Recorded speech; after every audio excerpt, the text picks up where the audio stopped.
Education to order. Let's stand for flag salute, please. I pledge allegiance to the flag of the United States of America and to the republic for which it stands, one nation under God, indivisible, with liberty and justice for all.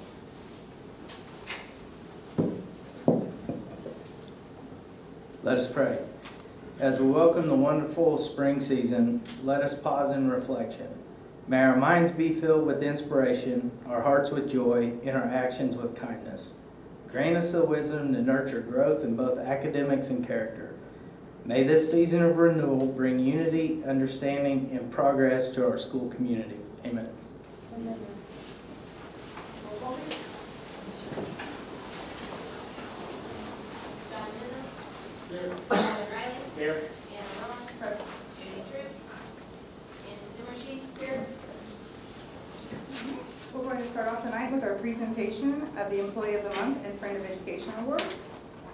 And we'd like to start with the Certified Employee of the Month, Mr. Tim Williams, the principal at Woodlands Elementary.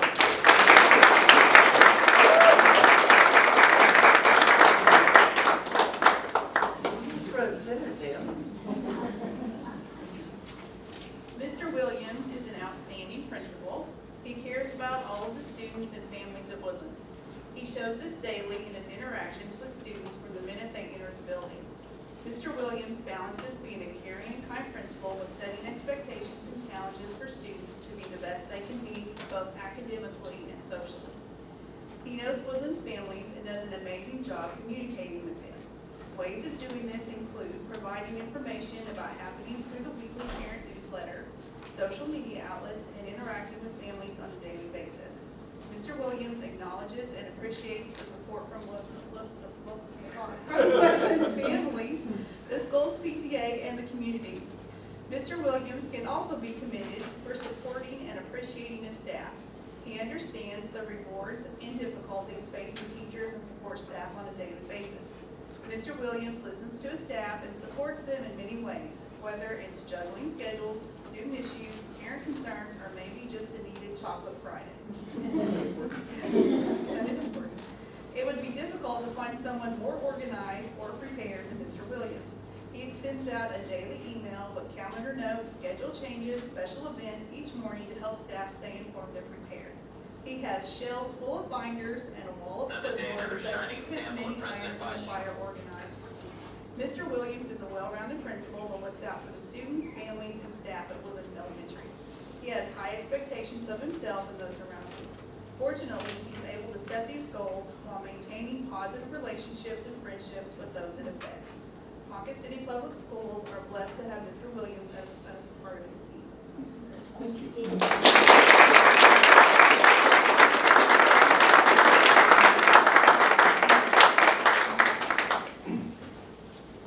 Our next award is for the Support Employee of the Month, Tabitha Olvera, the Child Nutrition Department at the Lincoln Elementary.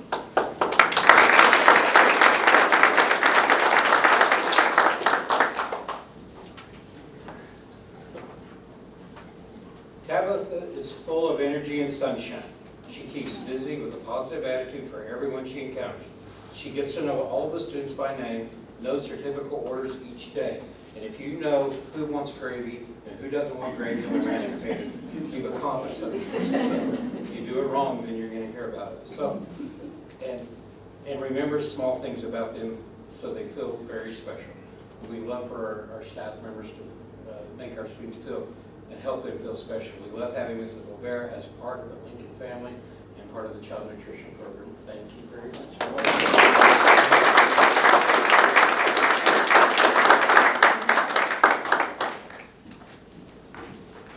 Our next award is for our Friend of Education, Tom and Georgia Welch, volunteers at Washington Pre-K.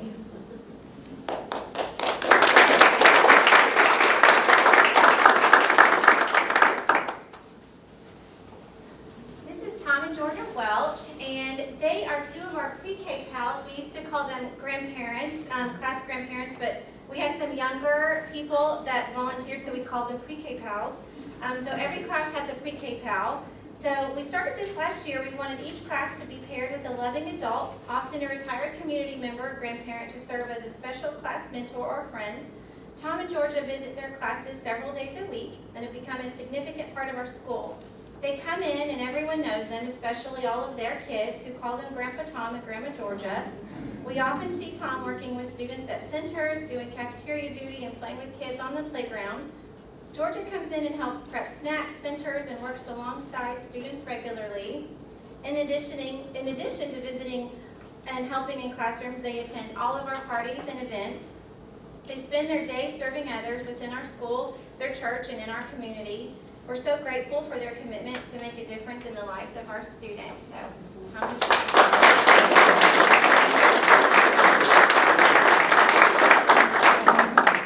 you very much. Thank you. And if everyone would like to meet Christy in the hallway for photographs, that the award receivers, if they would meet in the hallway, and you're welcome to stay for the rest of the business meeting. If you'd like.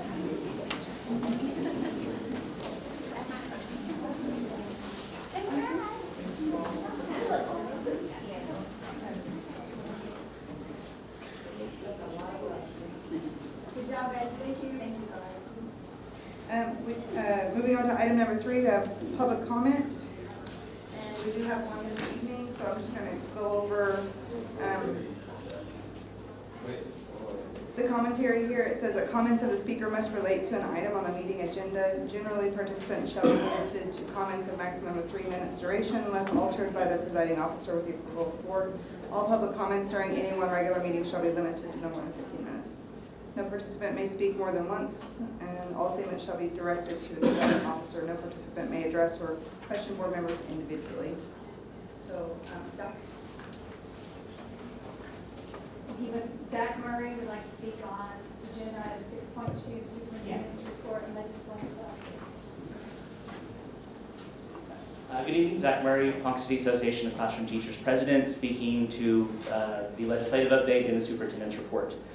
This year there are a lot of bills related to public education. Unfortunately, while there's a few good ones, there's a lot of bad ones. Most of these bad bills are either culturally related, that are problems that we don't actually have. I think they're ones that are geared around winning votes for an election by throwing out boogeymen where they don't exist. Some of the bills are also, I think, solutions looking for a problem.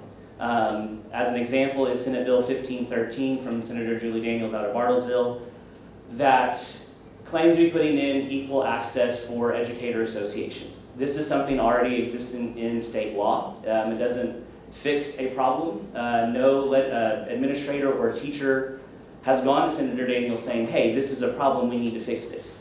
This is a bill that is from out-of-state interests. These are groups that have no interest in maintaining and promoting public education in Oklahoma. Their only desire is to break down public education nationwide, not just in Oklahoma. So while this is not necessarily one of the ones that Mr. Leamy is going to be referencing, there are some bills on what he'll be talking about that are negative for the same reasons. I would urge you that when you communicate with your legislators, check on those bills first, see if it's an actual problem in Oklahoma. If you're not sure, I know I'd be willing to answer questions, and I'm sure Mr. Leamy and Ms. Dye would also be able to help answer those questions. But also think about the impact of that bill on our students and on our educators. If it's not going to help our students and if it's not going to help our educators, then I would encourage you to ask your legislators to vote no on those bills when they come into their committee or onto the Senate floor or House floor. Thank you. Thank you. Moving on to item number 4, we have reports with potential board discussion and action. A dropout report by Dr. Hawkins. Welcome. Good evening. I'm Delana Hawkins, Director of Secondary Curriculum and TLE, and this evening I'm here to give you the annual dropout report.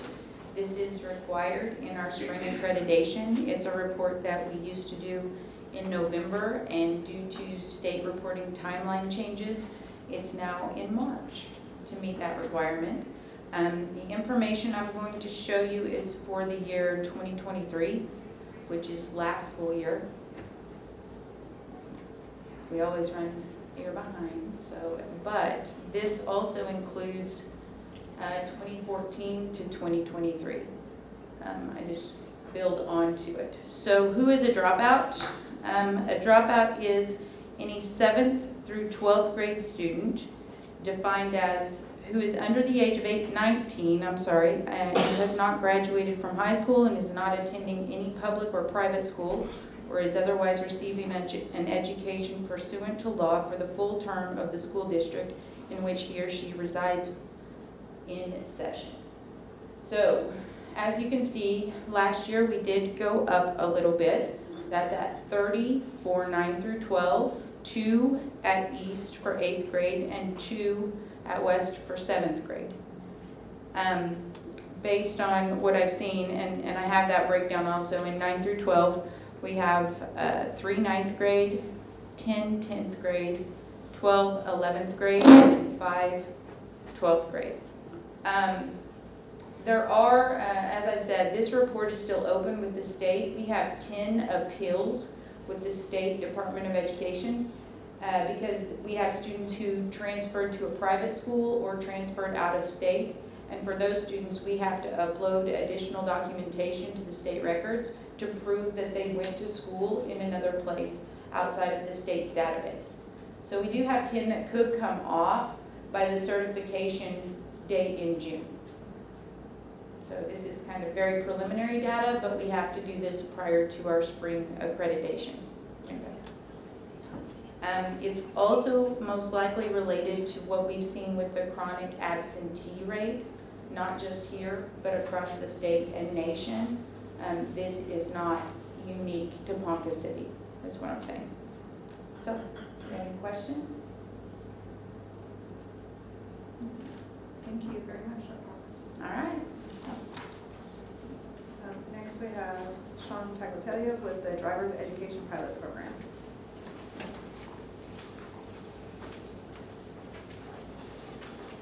Hello everyone, I'm Sean Tagliatella here for Ponca City High School to talk to you about a proposal for a driver's education program. So in summary, we would like to do a driver's ed program at Ponca City High School. It'll be over the summer, start with the end of the end of May and go to the end of June. It will require 2 teachers for us to be able to get about 40 kids through that. With that, the students have to do 30 instructional hours in front of a teacher, and then they also have to do 6 driving hours. We do have a couple dealerships in town, 2 dealerships in town that have worked with us to find a car. They have been very generous with us. If it is board approved, and to be able to cover costs for most of the program, we're looking at around $225 a student. But if possible, we would also like to do about 10 scholarships for students that may be a stretch for. So in summary, that's kind of the breakdown of what we wish to do. Tag, why is it 30 instructional hours and 6 hours behind the wheel? Why didn't we change that or do something differently? That's required by the State Department. For our driver education program, they are requiring 30 hours instructional time and 6 driving hours by law. Will the students get any credit for this? Yes. Yes, an elective 1 credit. hour? They will get 1 elective credit, yes. And as I understand, you already have 2 the people that are certified that could be identified to do this. We do have 2 people on staff that are certified in driver's education. Correct, yes. Do they both agree to teach? They have shown interest, yes. And is this a Monday through Friday, 8 to 4 or whatever? If it's board approved, we will get it going with the teachers. They will work with the students individually to schedule them so they can make it all fit, because it will be a little stretch, but the people that have shown interest, if it is approved, have done it before, and it could bleed over into Saturday, Sunday to be able to get all those hours in. So will the classroom part, the 40 hours, be in the mornings? Or Yeah. how are you? Yeah. Yeah, that's just, yeah. Again, it would have to fit everybody's schedule to get it all in, but yes, we are looking at 8 to noon. It is integrated, so they don't, they recommend not just going out and doing 30 hours of instructional time and then go do your drive time. They like it to be integrated, much like a classroom. So you might do a lesson on Correct. interstate driving and then go practice. Correct. For reference, what's cowboy driving charge? Cowboy driving, their lowest package that I found was $325, but that only includes 10 hours of instruction time. They can do 10 hours of instruction time, but according to the State Department of Education, we have to do 30. So if it was to get up to around 30 hours, you're looking at over $600 from what I found. Do you have any other data from what other 6-8 schools may do? Yes. Or other schools that are doing programs? Noble, I found, they do 24 students, $300. Yukon Public Schools do, I didn't get the number of how many people they do, but they do $325 for their driving academy. And then Bartlesville, I found that it was maxed at 10 students at $230 per student. And are you using Power School as the sign-up? We will have an application. I've drafted it, but again, waiting on board approval to see if it's going to be approved. And there will be a process for application and a process for, obviously, if we can only take 40 students, a process for choosing those 40 students.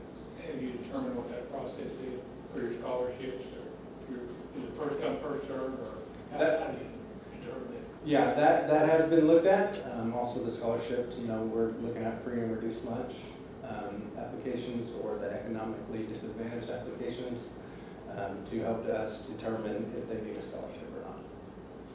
Okay, okay, I have 2 questions. Insurance questions, would that help with insurance if they take it with us? You have like that, gives you a discount on your insurance? Yes, it would be a driver's license. Okay, and another question that I have is, oh my goodness, I just dropped it.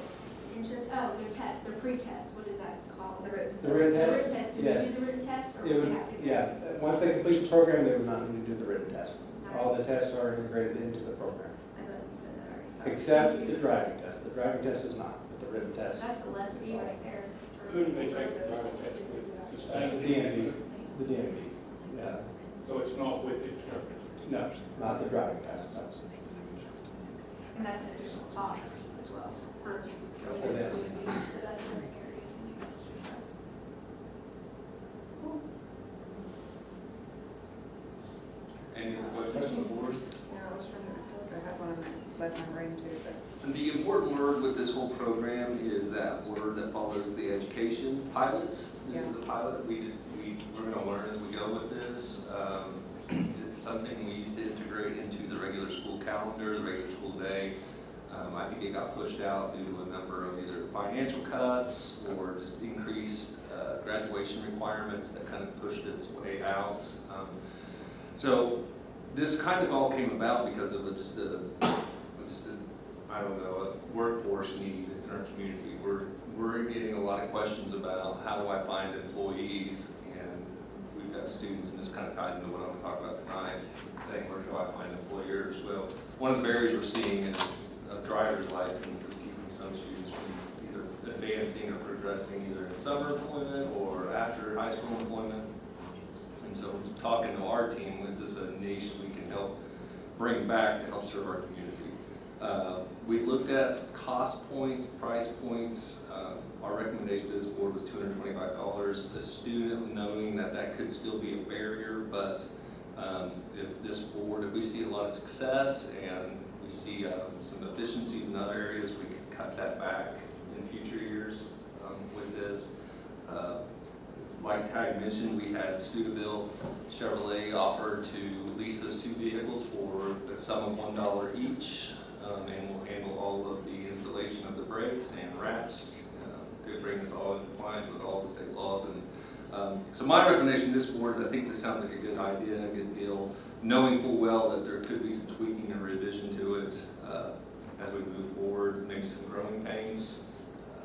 We kind of throw this out there, but I do think this would be a good service for our Just anxious to see how many are really going to fly. I think if we had board approval tonight, we could have something ready to go right after spring break, 'cause that's usually about the time parents are starting to make some plans or think about what they're doing with kiddos and get that out there. What's your minimum age? 15. They have to be They have to be 15. 15 by the time the program starts, correct? So ninth graders won't be able to do it till the summer after ninth grade. Normally. No, normally. Normally. Yes, sir.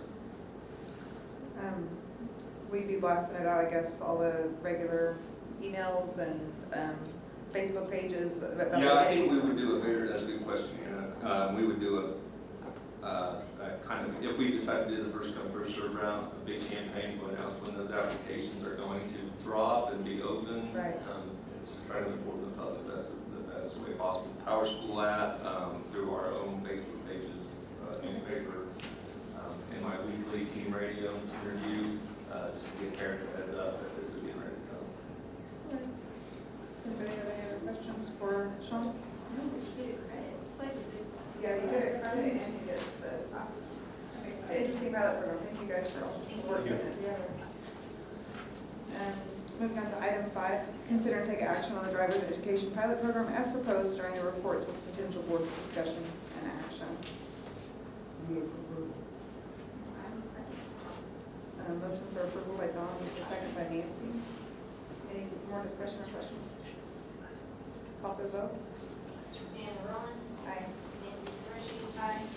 Robin Riley, For the record, I don't think we should be charging for it, but I'm such an advocate of driver's ed, I'm going to vote yes. Don Newsom, So moved. Item 6, superintendent report with potential board discussion, with a PCPS update and a legislative update for us. Excellent. It should be, I think, right down here. I'm not going to, I told Robin if I had to remember, nope, that's August. The lady got hers with one page. Yeah, mine's not going to be one page. There's a few things happening. You didn't do anything wrong. There's a few things happening this month. I think the biggest thing that we're most excited about is that we had a deadline week in the legislature. That was on March 1st. We went down to tracking 457 bills. Now our organizations are tracking 138 that I think will have a profound impact. I did find one last week that organizations were tracking that's put back on their radar now. Well, actually two. One's on recess and the other one is on fire alarm systems for schools that could have an impact on what we do. They will, next deadline is this Friday, the 14th, and the reason they do that is the legislature loves spring break just as much as educators do, and they do not plan to meet during the week of spring break. So there will be no legislative updates during that time coming up. Now there's several bills, I know I've talked about this, what is wrong with that? Where's that mercy? That are going to impact elections. And there's a couple that are live, one on the House side and one on the Senate side. One of them will impact board elections. They want to reduce five-member boards terms to 4 years. Don't ask me how that's going to work, but it would also be an odd number of years, so it would be subsequent years of presidential elections. But it would still be in the November general election for some of our better offices there. And it would take your guys' term from 5 years to 4 years. If you're a 7-member board, it takes them from 7 years, I think they're at 3 years, and then a 3-member board increases them from 3 years to 4 years. So it's really weird, it messes with a lot of different things. It basically puts all of the school board elections to the general election to make it kind of more of a, I think the theory there in the House side is it provides more access to voters to hit that. So that's something we're watching. I think that obviously some of the cons that I see from it is it starts to move school board elections to partisan races, and we really want to try to make sure that we're here to serve kids and serve our community. And I think it just kind of plays with something that's, like Zach said, it's a solution looking for a problem, in my opinion. The other one is Broken Arrow's Senator Dom, Senate Bill 1728. That reduces the number of days in which political subdivisions, that's county governments, cities, municipalities, school districts, can have special elections. So it's reducing those windows and opportunities. Right now, there's certain defined days that schools or cities could host either sales tax elections or school bond elections at forums. And his goal there is to reduce that down. I will tell you, the reason I'm posting this right now, both of these, I don't know the source, but the rumor is they're polling at about 85% approval rate in the House and the Senate side. So I think that there could be some potential impact if these do get through. So I think the big thing that we can do is advocate that let's not mess up board elections and mess up bond elections. Let's just keep it rolling. It seems to be working well here. So I share that to just let you know that one does feel like it's got some sort of legs. It's kind of a weird month in the Senate. Usually we're talking about Senate floor stuff. They've started a new budget process on the Senate side this year. In our Senate Pro Tem's last year, Greg Treat, he's doing a more transparent budget process. So this month, they're taking each committee's nomination to approve any funding request or additional funding. So the Senate Education Committee is coming up. One of the things that they have proposed in the Senate Education Committee that's going to be an increased cost is a $2,500 one-time stipend for support employees. The cost of $99 million to the state. The reason they're proposing this is several schools in the last few years have not done a support raise for their support employees. We had the historic pay raise last year for teachers. So the Senate's proposing a one-time stipend for support employees of $99 million. Is there a minimum cap on that, or do we get credit for the last 2 years? We would, they'll pat us on the back and say, good job, you traded your people well. But we would still have to, if this is a fast and approved. 300 support? 300, yeah, approximately 300 support. So we're talking 2,500 times that. Let's do 20, let's do 2,000 times that. Give it a lot. $600,000, $700,000, yeah. And it would just, the important thing to note there is that's not a salary increase, it's a stipend. So, while I'm certain. But I can't imagine that they wouldn't somehow tie it back to salaries.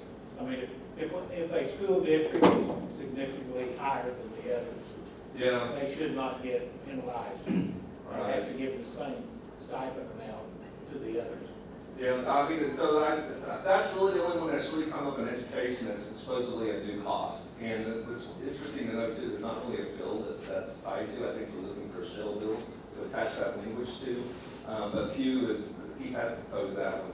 A notable notice, I'm going to give you about 20 different bills, and I'm going to be succinct and fast on this.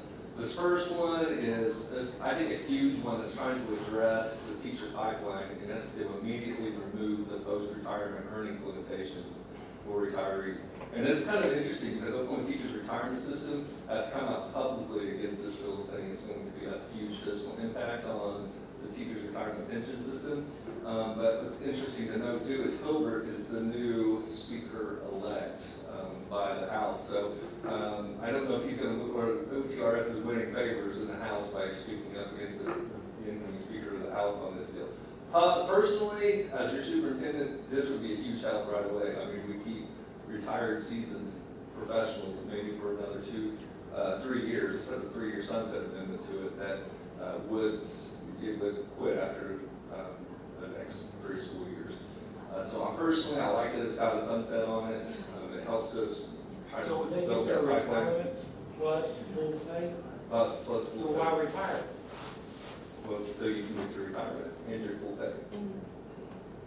So, I think that will have a hard time selling. But as you can see, that's got an attractive allure to keep you in the classroom for 3 years. Yeah, for a teacher for certain. So several of our teachers that are, Basically almost double the pay. yeah, pretty much. It's not a full double, but it would help for certain. Baker, Rhonda Baker's bill, House Bill 3278. This is update the high school graduation requirements. Elena and I have looked at this. I personally met with Rhonda down at the Capitol to talk about this. This is going to add a 4th math component. That's going to require high school students to add a 4th math on top of what they already have.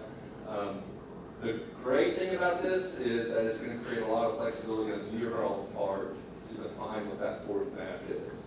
Is that industrial math? Is that math in the career field? Is that personal finance? So that's something our team and this board can help define, and I think we can still fit that in there. There's some other things in there that's going to create some flexibility, because our biggest deal is, are we adding more to the kids, and already having kids that want to do FFA and fine arts or athletics? Are we having to force kids to quit those to take a math?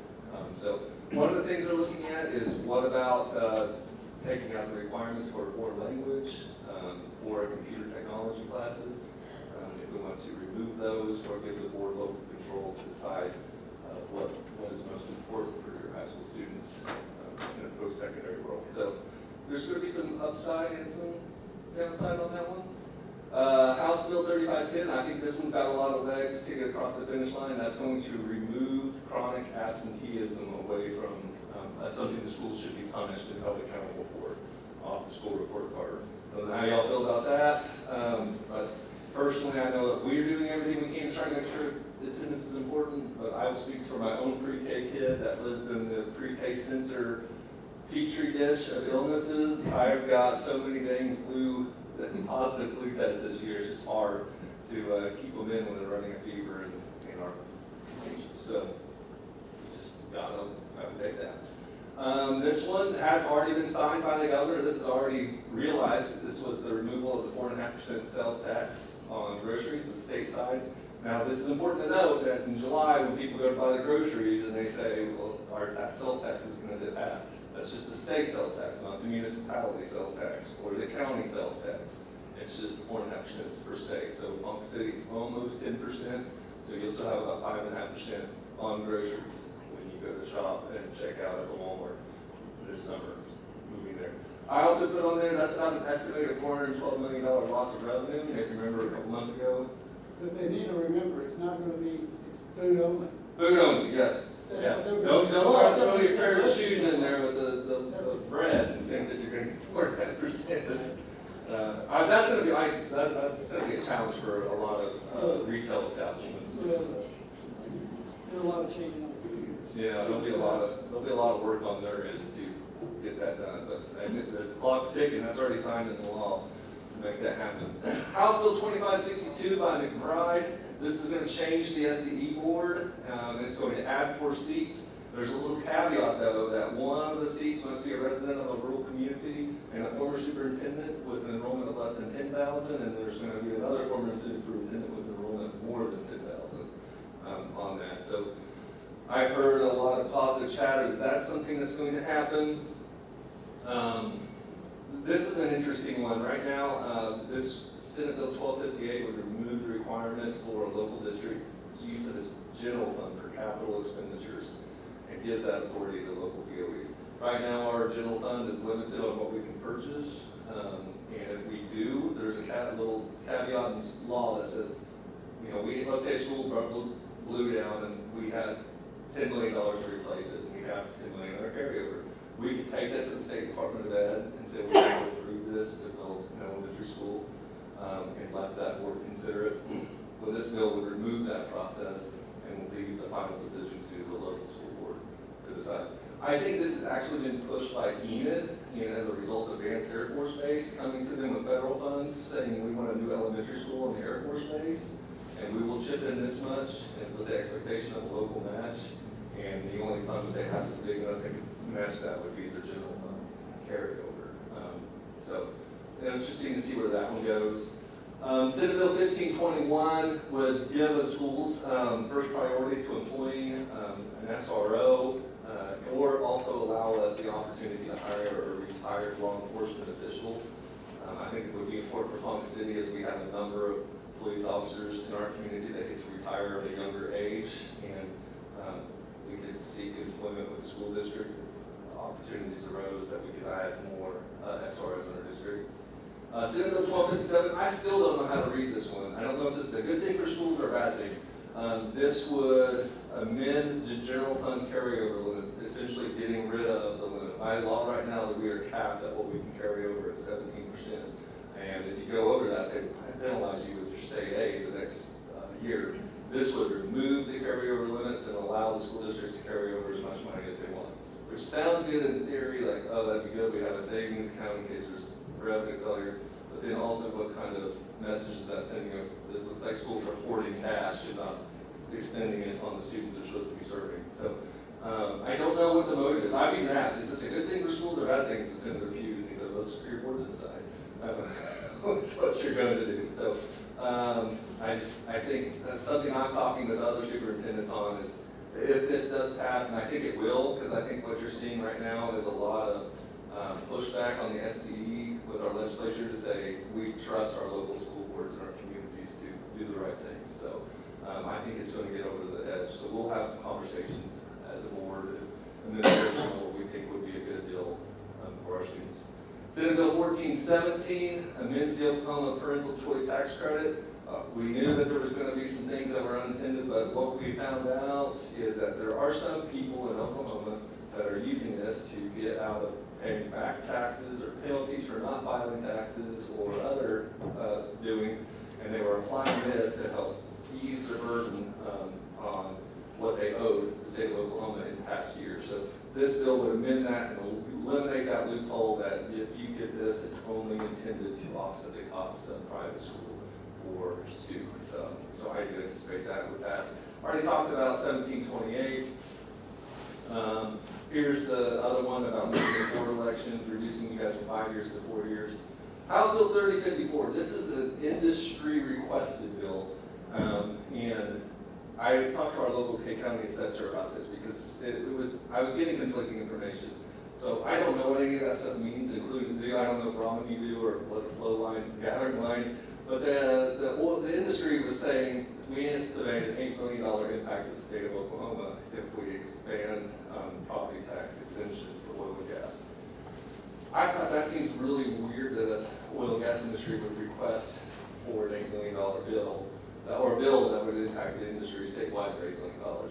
So I asked our K County assessor, what would this impact be in K County? And she did the math real quick. In our county, just our county alone is about $2.5 million. And she says this actually is something the assessors have been talking about.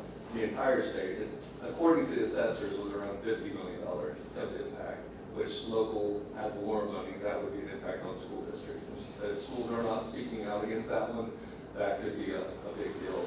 I would assume the oil and gas industry is totally opposed to it. They are totally for this one. They're the ones that push for this one.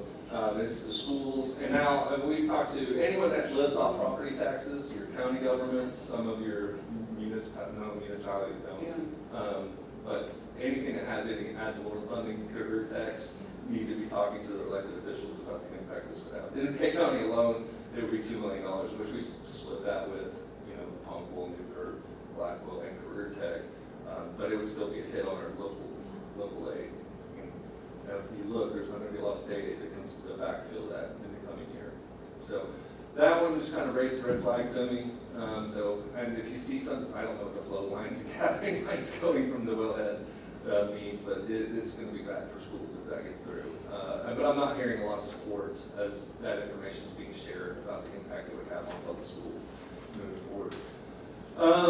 The other McBride bill, he's really coming out against the SDEs, trying to weaponize accreditation. And this one basically puts that if you want, the SDE recommends any accreditation changes to public schools, it has to be approved by legislation or legislation authorization. So we're going to have to go through the House Education, Senate Education, and then vote it on the floor. We were talking about graduation requirements. McCall, I don't know why he wrote this bill. It's got to be someone's in his ear because he lives in a very rural area of the state, but he's amending the student transfer law to add intra-district transfer, which we kind of already deal with that in Ponca City, but families that want to go from one elementary school to another. Well, this would codify this into law that there would be certain criteria each school district would have to follow for elementary students. I guess Ponca City would just be elementary because that's all we have. There are multiple sites, but it would codify in law about intra-school transfer. So we would have to create capacity limit at each of our grade sites or school sites, and not only just right now we do district grade levels and say we have this much room in second grade, third grade. we would have to start going, all right, Woodlands, you can do this, and we'd have to take transfers or not take transfers, and it'd just be a huge, huge deal, so. I will, I was trying to talk to some other superintendents about it, and I mean, he's Speaker of the House, so it's not like I'm gonna get in there and visit with him about it, but, I'm trying to figure out, the only thing I can think of is, it's kind of, you know, this is his last year's speaker, and I don't know, this may be a bill that could be a future platform bill for governor's race, I'm not sure. If I was to be speculating, that's what I would say, but I'm just having, Ponca City, I don't know much on it. This one, I think, I've already talked to our team, I've talked to the ACT. So this is Senate Bill 1256 by Q in Edmond, the Teacher Empowerment Program. This would be the merit pay proposal. If you remember this last year, the SDE proposed this, that they would increase teacher salaries by $3,000 up to $6,000, but they had to add contract days and numbers of hours that they served the district, and districts would have to match 50% of whatever they decided classified as merit pay. Only 10% of your certified staff could qualify. What this does is this creates a funding mechanism from the state that would remove the district match, and it also codifies when that money has to be made available to the districts, because there was that question that if school districts did it, would the SDE follow through and send that money in a timely fashion, or were school districts on the hook for 12 months or however long without funding? So, and I do think this one's going to have legs to get over to the finish line. And I do think that as What a about the district, 9% of superintendents that were opposed to it? I think that in our last superintendent meeting, It we wasn't discussed, matched, it was picking 10%. is picking the 10% that's going to be tough. But I think as tax, okay, so I'm just going to go on. As a superintendent, I feel like if the state makes our tax dollars available, we have an obligation to try to return those tax dollars back in our own community. I mean, we're all paying in there, and so I think what the idea becomes in is Senator Pugh says, we're making money available for your teachers and teacher salaries. What are the districts going to do to help? So you think the fund 9% this? is going to roll? I think so. The money? The feeling I got last week when we heard that this passed committee and it's going to go to the floor, and even talking to our local delegation, I feel like this is going to pass. And so we're going to need to either have an idea of how we're going to do it or implement it. But I mean, that's what I told our ACT is, and my leadership team is, the perception is going to be there's free money out there to pay teachers, and our district's going to take advantage of it. That's just my thought. That's just my opinion. And while it could create a lot of controversy, some schools are looking at Teachers of the Year. They automatically qualify. But we just have to be real intentional with how we're going to do this. But it's not there yet. I said we got till spring break, but that's next week until we start seeing what funds are going to get out of their house of origin. But if I'm betting, I bet that one gets through, and I bet we need to be thinking about what we're doing with it. My guess is something along the lines with your already existing TLE and Martano, all the stuff. Yeah, and if you're following Tulsa Public Schools, who was staunchly against it, they did approve you doing the teacher. And they're still paying half of it out of their. And they are paying half. Out of their reserve budget. Yeah, yeah. Well, that's because Ryan Waters watered it, and he's got Ebony. Well, Pushing I don't know all that. She has to agree about whatever he I don't wants. know that, but I think that, that was a big domino that fell, and Yes, it was. which is something that you keep, if you're watching the landscape across the state, it's just something that hurts you a little bit on there. So the state public common school building equalization fund, I'm going to tell you that's real easy. That's called the Red Bud. We got some of that Red Bud money, and there was limitations on what you could use. Pemberton's bill would say, it would just codify that to say, if you can spend building fund on it, you can spend Red Bud on it, which schools would be very much in favor of. Removing any of that red tape would be great. So this one prohibits school districts from making payroll deductions for organizational membership. They specify school districts. This is a request bill to come after teachers associations, school administration. Not you guys because you don't get paid, but it basically eliminate payroll deduction. I don't think this one gets past the finish line because the history of the state doesn't like to pick on individual groups, organizations. I think on the Senate side, I've heard from a few senators that said, if this to firefighters and police officers and school districts and any organizational membership, then we'd be in favor of it. But it's only targeting schools, that's not fair.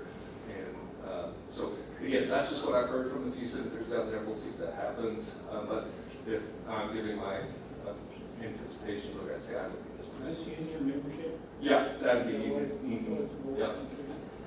Yeah, and then Senate Bill 1910, oh man, this would be really tough for school districts, really, really tough. But I put this on here because this is Senate Pro Tem treat, and I can guarantee this is going to get through the Senate, and it probably has a good chance to get through the House.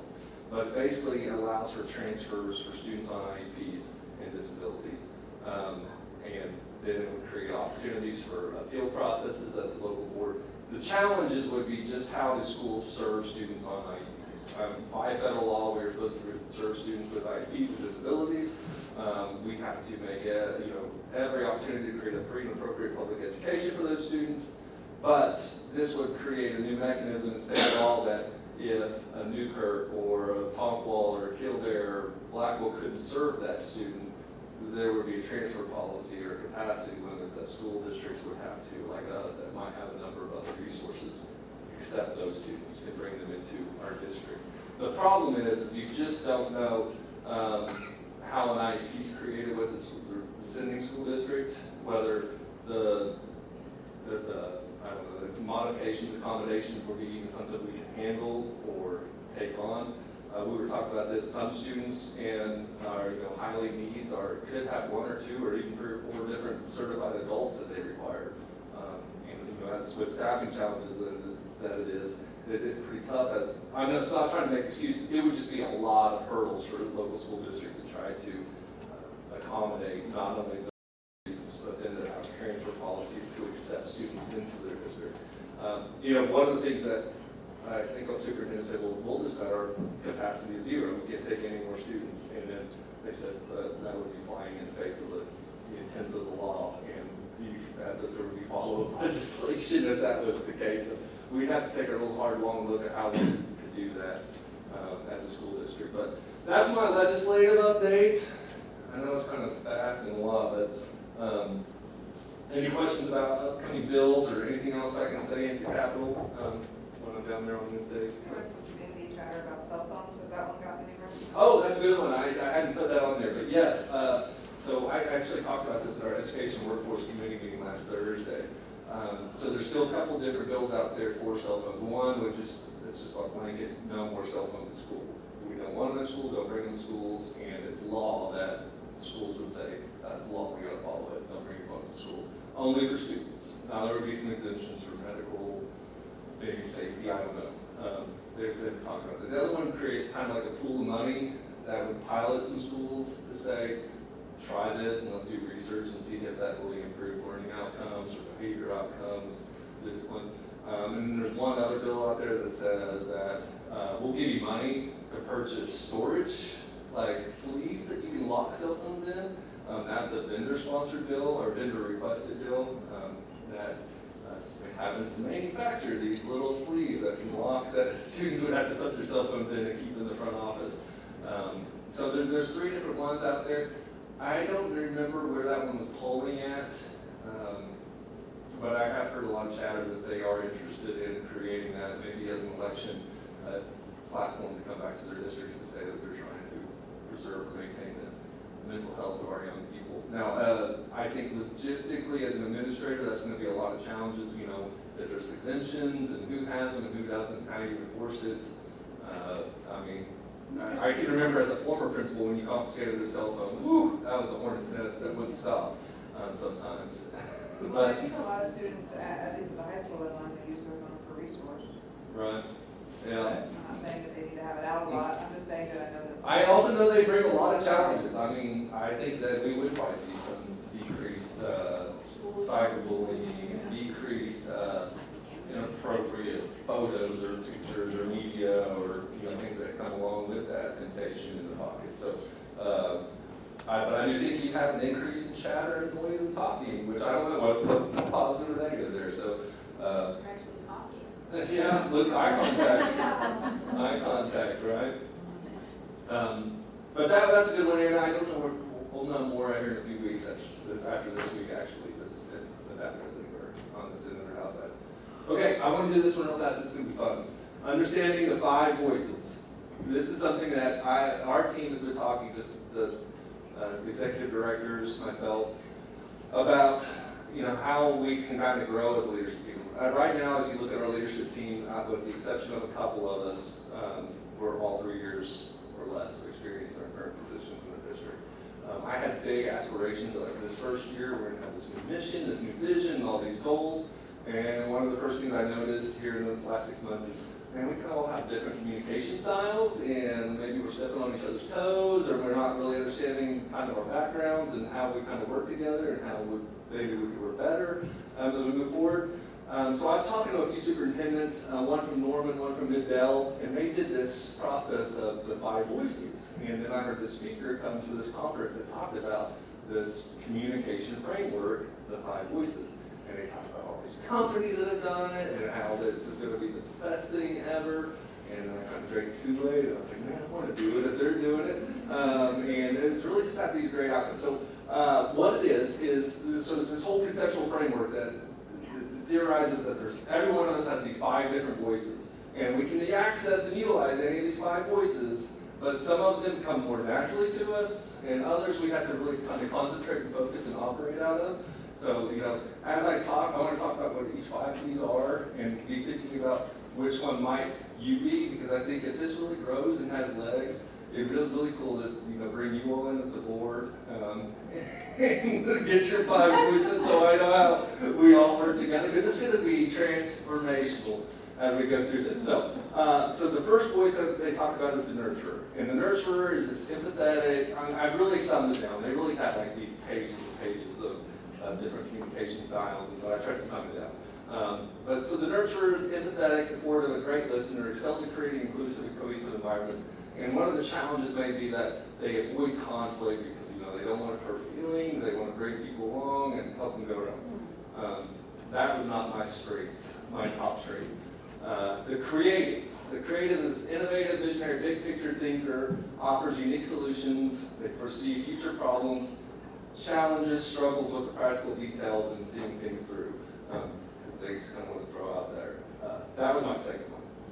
That was my top 2 voice. It was my first one. Guardian is a detail-oriented individual that's pragmatic, loyal. They ensure the stability and quality through the processes and structure. Their big challenge is they're just resistant to change. So they kind of get scared by big changes and big ideas. This person and I would kind of run conflict a lot because I'm kind of let's do this, and then I don't want to get into the details. You guys figure that out. So that kind of creates some conflict, right, between us. So something to be mindful of. This was my top one, connector. Charismatic, relational, persuasive, skilled at networking and motivating others. Challenges may prioritize harmony over difficult decisions. And so I said that's my top voice. So I was a connector, creative, and then pioneer was my last one. And that would be the bold, strategic, and decisive. They drive innovation, are not afraid to lead change, but challenges can overlook teams' emotional needs.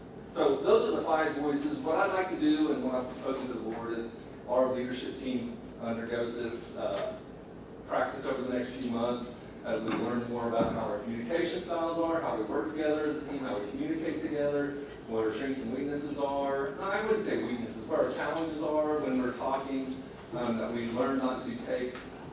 When you throw out an idea, sometimes there's a natural tendency to say, I feel threatened by that, or you're stepping on my toes, and I don't want that. I want that we're just leading in a place of vulnerability, that we're all humans trying to serve kids and do good things, and I think there's a lot of power that we can undergo this. So the reason I'm talking about it is in your encumbrances. It's this setup for a 5 voices thing. That's about $3,300 for our team to undergo some training and professional development to do that. So any questions about that? I was going to throw everyone's up there because I have everyone's scores, or not scores, but their 5 voices, but I didn't want to embarrass anybody right now.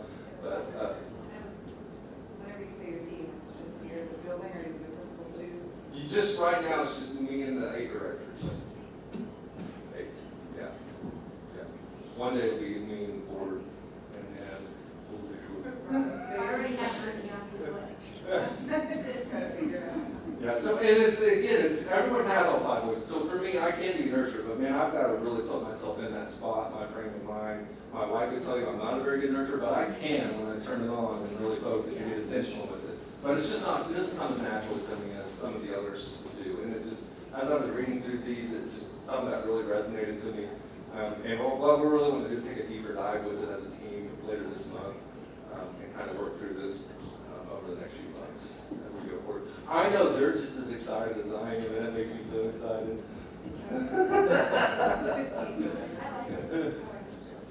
Okay, looking ahead. Notable events, I always like to throw this on there. I'm going really long with my report, I'm sorry. We got some open house ribbon cuttings coming up, our STEM facility.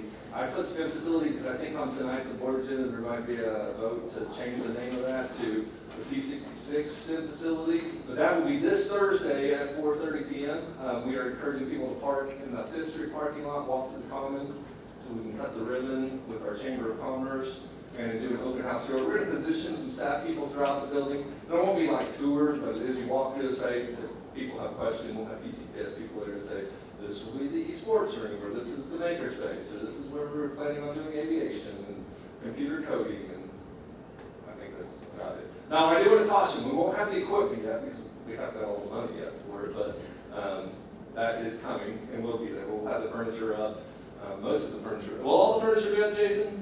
All the furniture being installed. All right, you heard from Jason's mouth, so if it's not, then you guys go to him, not me, because I will be too. On that. And then baseball stadium will be the Tuesday after spring break, 3/26, 5 p.m. We're going to cut the ribbon. There's free admission for the community. And we want to have a big crowd. We're actually hosting Bixby that night, so parking could be a challenge. I would recommend parking in the teacher's parking lot off this street there and walking on the sidewalk to the new concourse there as well. I think there was something else that evening, but Is that the teacher of the year? no, the teacher of the year banquet, I'll tell you here in a little bit. It's coming up. It'll be the Thursday, the 28th. Oh. Mine's different. What is that? No, it's okay. Yes.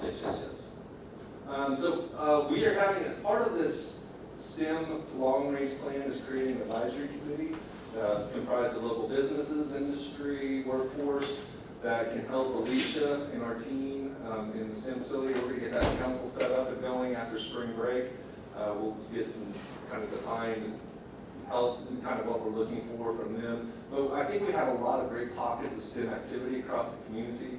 I really envision our STEM facility and Alicia running points in kind of creating a synergy amongst all of our community partners in the school district, taking the lead. You know, we got the UC has robotics, and we've got the library has a makerspace, and different groups like that we can help bring some maybe cohesion into our community and make that STEM kind of a central focal point in our community moving forward. How many high school teachers are going to be on that? Oh, that's a great question. Right now, we're anticipating 4 high school teachers in there, 5. Well, there's a space that's any of them can utilize, but permanently, yes. Yeah. So there isn't like a lab that you can like bring all your classes into. I meant on the council. You're gonna have On the council. No, yeah, on the council, Alicia's gonna run points on it. I would imagine we'd have 1 or 2 teachers on that as well that were STEM focused with that group. But I really wanted more of the business community's input of what kind of skills they're looking for kids or. Yeah, I think you're a good blend of the both of them, because, I mean, if you've already got your existing teachers there and you know what they're already doing, seeing how that can all. We'll have some middle school on there too, and probably expand into elementary as well at some point in district and then, like Mr. Lee said, community. The district is right now gearing up for course selection. We've already started tackling that at the high school, and we are getting ready for, if you haven't checked our Facebook, there are a lot of different posts out there for transitional meetings. And in our community, transitional is 5th to 6th, 7th to 8th, 8th to the high school. So if you have students that are in those grade levels, I would really encourage, Callie, this is for you, to get those parents on our Facebook to check those dates on those transitions. Because we do have some great informational meetings, and it can be kind of a scary deal for parents thinking about making that move from elementary to secondary or going to the high school, and I think our people do a great job of getting that information out. for that. This board, notable hires, we're getting ready to do softball, wrestling, and East admin. We've got to fill the administration roles there at East Middle School. And I know this board will be gearing up for those, I think this week and after spring break to get going on those as well. Also, we have just had a few return from Power School University. We're going to have some upgrades coming soon for that. We've already had several upgrades, but we're going to have some notable changes to registration. One of the biggest things that always drove me crazy is we could never register on your phone. You had to be on that stuff. I think, can I say we're going to be able to register on your phone this year? Returning. Returning students, all right, I'm going to go. That's good. That you can register from your phone. Returning students. New students do need to come in and proof of residency in the organization. So that's a huge deal for us. It seems like a not so huge deal, but it's a huge deal. It's a good deal. And then we're going to have new forms that can help us with a lot of the different paperwork trails that we have to create as principals or teachers. If we want to take those kids to the library, we need a waiver. Well, we can start having parents do that stuff on Power School, and we have it that says, you know, you're allowed to take my kid to a field trip or allowed to take them to an in-town event or something like that. So we don't have to keep sending papers home and say, there's a great opportunity at the Marlins Grand Home. Would you like your kid to participate? And then that's just a lot of traffic for parents. Other notable events, tomorrow, I thought OSSBA, I don't know why they invited me, but they've asked me to come speak to all the aspiring superintendents about lessons I've learned in my first year. I don't know if that's like learn from the mistakes this guy's made, or we think that he may be doing well. I don't know. So it'll be an interesting panel tomorrow. I'm actually participating with this with the superintendent from Edmond Deer Creek. So it's his second year, it's my first year there. Teacher of the Year celebration, March 28th. If you haven't bought your tickets, please do so now. And then testing begins the week of April 15th. That's kind of where the... April 8th. What's that? April 8th. 8th. What did I say? 15th? All right. Well, listen to what Zach says, not what I write. Another thing I'm not droning on, I promise. This is kind of a neat opportunity, I think. And so last week, Jennifer Dye and I met with some community partners, some educational partners from our region about this idea, is there an opportunity for a workforce summit in Ponca City? Is there a need for it? Really the goal of this group, according to our economic development group, was to improve on internships, the alignment and synergy among our partners. Right now we have a great internship program going at the high school. Career Tech has an internship program. NOC has an internship program. Career Tech's wanting to add apprenticeships. We're looking at how we can add apprenticeships into the high school. But we're still hearing from each of our employers, how do I find future workforce? How can I get people to be aware that I have jobs and job needs? And we kind of are sitting on 300 graduates every year that are sending out to the workforce or into the college or going out and being successful young wildcats. So we're kind of talking about, are there natural silos that are existing that are preventing barriers to local work opportunities? And is that something our board and our district should be a participant in trying to help eliminate those or try to help connect our students to opportunities in their community or whatever? So there was this idea, there's this speaker that speaks on this across the United States. His name is Mark Pernick. He's actually been to Ponca City 15 years ago when he was first getting into this, but he has these great talks on, that he would talk to all of our partners and people that we deem important or necessary that can help us get in a room and start having these discussions on how can we improve what we're doing for our students in our community. Whether that is getting them into college or getting them into a career tech or getting them into the workforce immediately. And we were looking at, is that something we could possibly do this summer or facilitate that? I think there's a lot of possible potential there. As you know, we're always striving to not only what are we doing to educate them, but I think we have an obligation to make sure that they're successful adults or ready to succeed or have the tools to be ready to succeed after they walk that stage in May. So just something we were looking at, talking with other community partners on. We had members, Shelley was there from the Chamber, Economic Development, we had Career Tech representatives, UC, NOC. We kind of envisioned that if we were to do something, it would be a collaboration amongst all of us, and if we could do it one day summit or something like that this summer. Well, we're still kind of exploring that, looking at that, but just a little bit of what's happening through Ponca City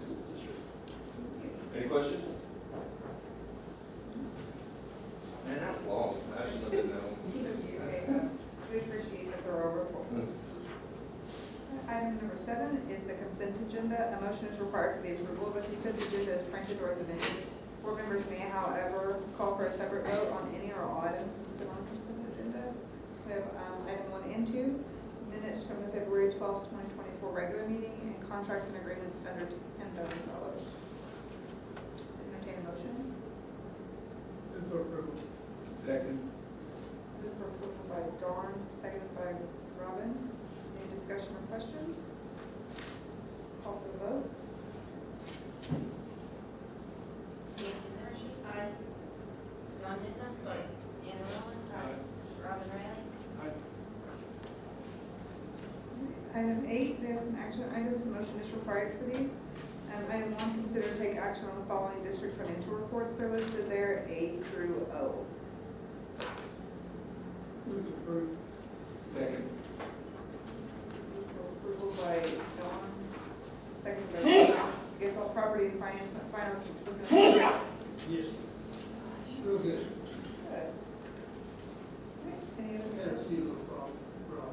You're good. Kept it in line? I don't have anything I need to separate vote on, so we did good, right? Straighten out. All right, call for the vote. Anna Roland. Aye. Robin Riley. Aye. John Newsom. Aye. Nancy Zimmerstein. Aye. Next item is to consider and take action on a bid proposal from Index Incorporated of Tulsa for the high school intercom hybrid retrofit. The total proposal amount is $137,000, $137,500, which would come from Bond 30. And Jason Levitt's here if anybody has any questions about that. Move for approval.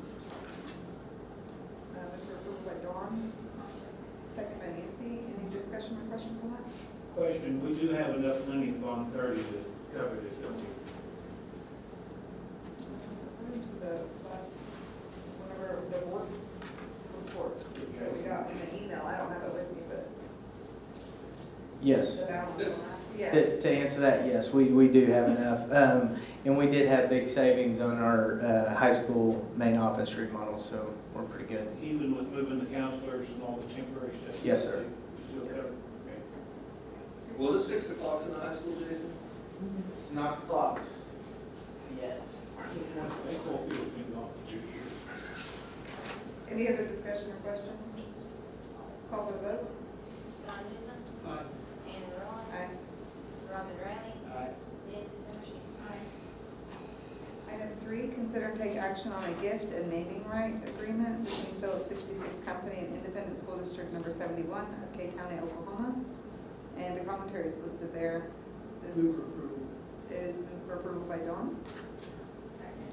second by Nancy. Any discussion or questions on this one? Call for the vote. Anna Roland. Aye. John Newsom. Aye. Nancy Zimmerstein. Aye. Robin Riley. Aye. I do want to say thank you. I know, I wanted to say thank you, but I wasn't know, but I mean, I personal think point it'd be of really privilege, important to okay. note or that the school district, this is going to be transformative, be up first. It is.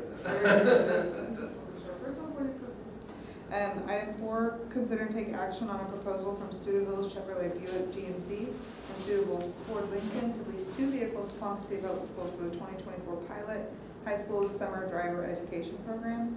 Yeah, move for approval. Second.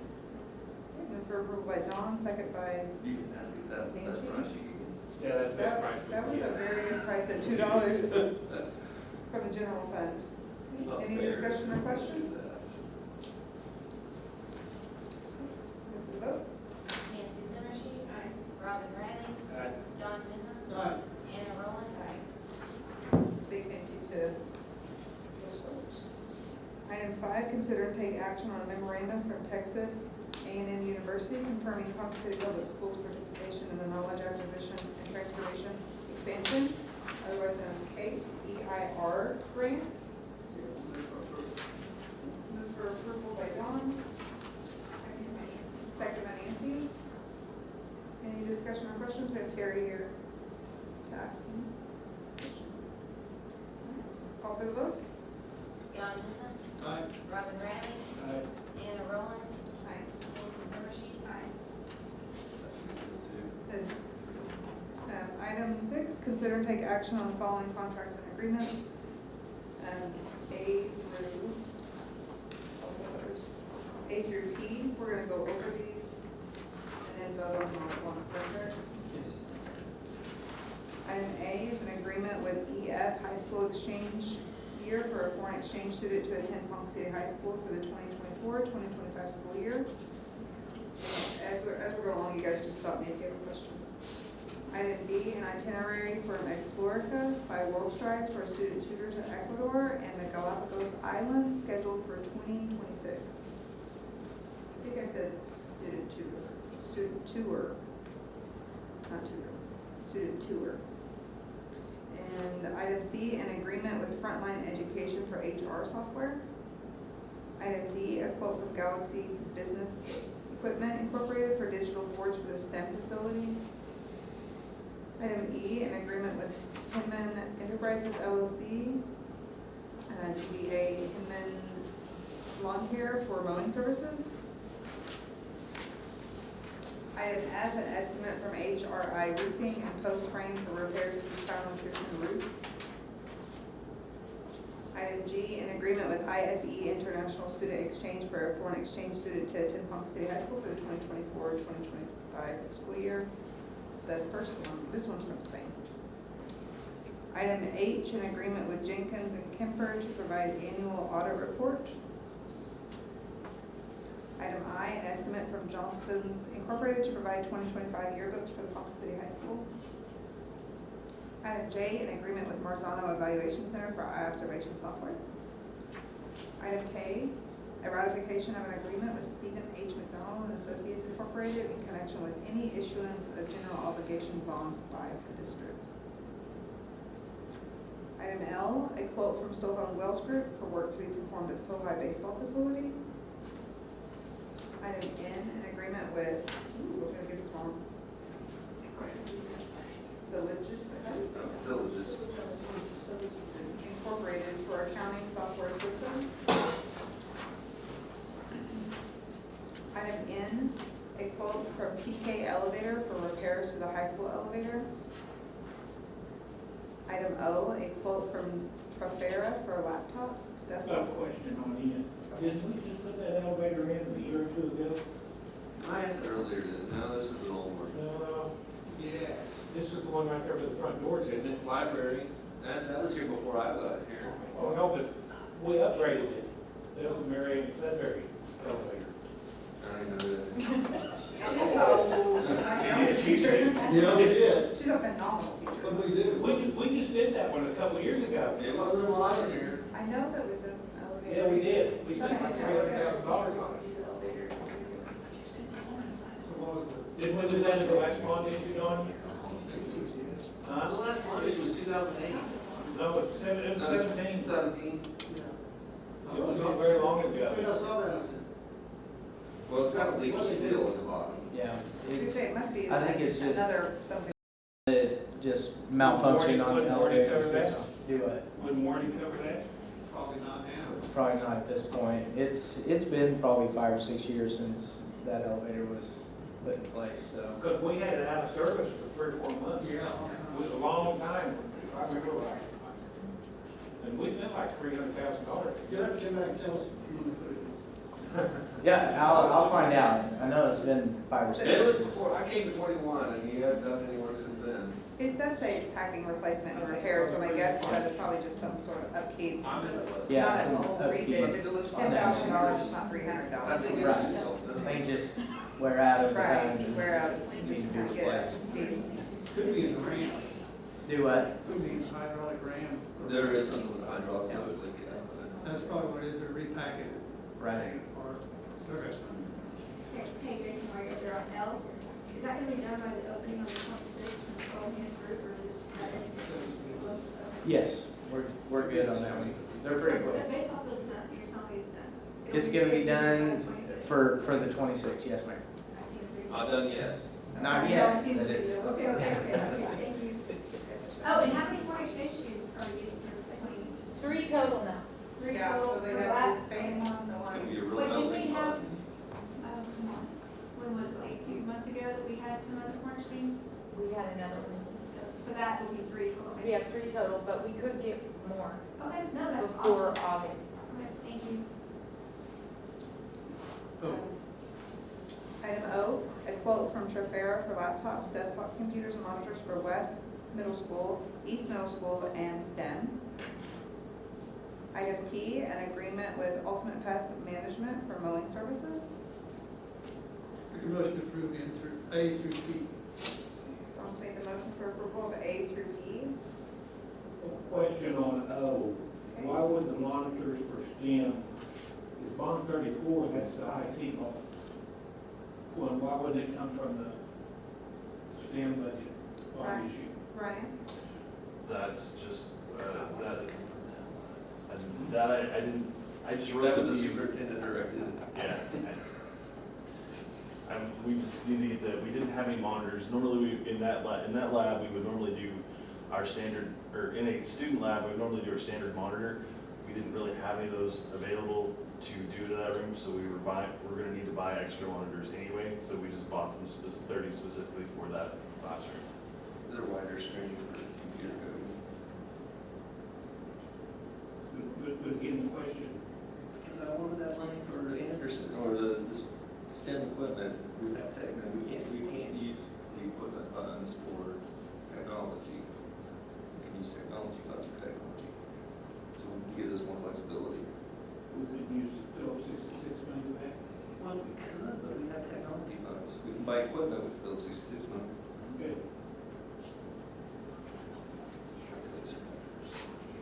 Do these go on the same rotation? Will these be on the same rotation with the STEM ones from West Middle School and East Middle School from now on, Ryan? Right. Yes, sir. Will these be on the same rotation as West and East moving forward? Yes, the machines will be moving forward. The monitors we don't usually replace on a refresh, only if they're bad. So we'll run the monitors until they just don't run anymore. But the desktops themselves will go on the same rotation. All right, I'll entertain a seconder. Seconded by Nancy. Any other discussion or questions over items A through P? Call for the vote. Anna Roland. Aye. Nancy Zimmerstein. Robin Riley. Don Miller. Aye. Item 7, consider and take action on the following change order. And it's a consider and take action on a change order from Kyler Construction Group on the softball improvements project. The change order is a return of an unused contingency fund in amount of $1,280. I'll spend it all. We've already got to spend.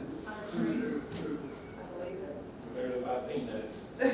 Move for approval by Dawn, I guess I'll second it. seconded by Nancy. Discussion or question? Call for the vote. Nancy Zimmerstein. Aye. Robin Riley. Aye. Don Nizza. Aye. Anna Roland. Aye.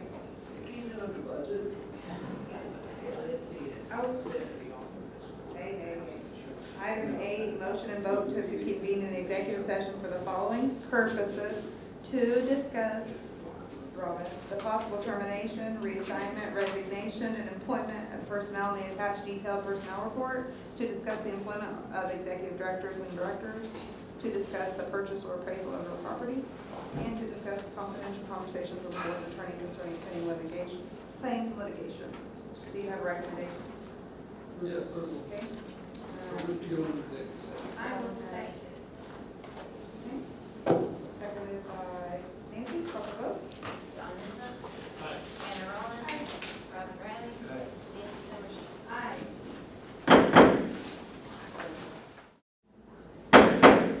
Return to open session. Recital by board president, the minutes of executive session were kept by the board minutes clerk and will remain on by yourself. Item 11, consider and take action on recommendations for termination, reassignment, resignation, and employment of personnel. Make a motion to approve. Item 11 with Sorry. one changes, the training administration system replacement on 5-1, need to remove that. I'll second that. The motion by Don is to approve, with the exception of the May administrative Training system. training assistant.